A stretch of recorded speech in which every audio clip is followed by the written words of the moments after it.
Welcome to our YouTube tutorial on how to create an Instagram story poll. In this video, we'll guide you through the step-by-step process of adding a poll sticker to your Instagram story. So let's get started. Step 1. Open the Instagram app on your Android device.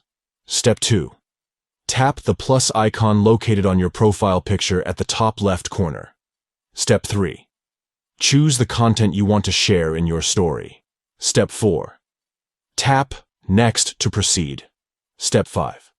Look for the sticker icon at the top and tap on it. Step 6. From the sticker options, select the poll sticker. Step 7. Enter your question for the poll. Step 8.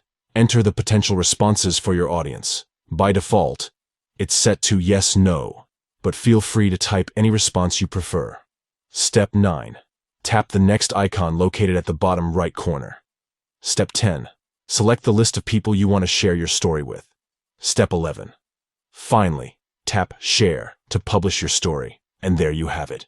You've successfully created an Instagram story poll. Don't forget to share the results with your followers. Enjoy engaging with your audience through interactive polls on Instagram. Thank you for watching. And if you found this tutorial helpful, please give it a thumbs up and subscribe to our channel for more useful tips and tricks.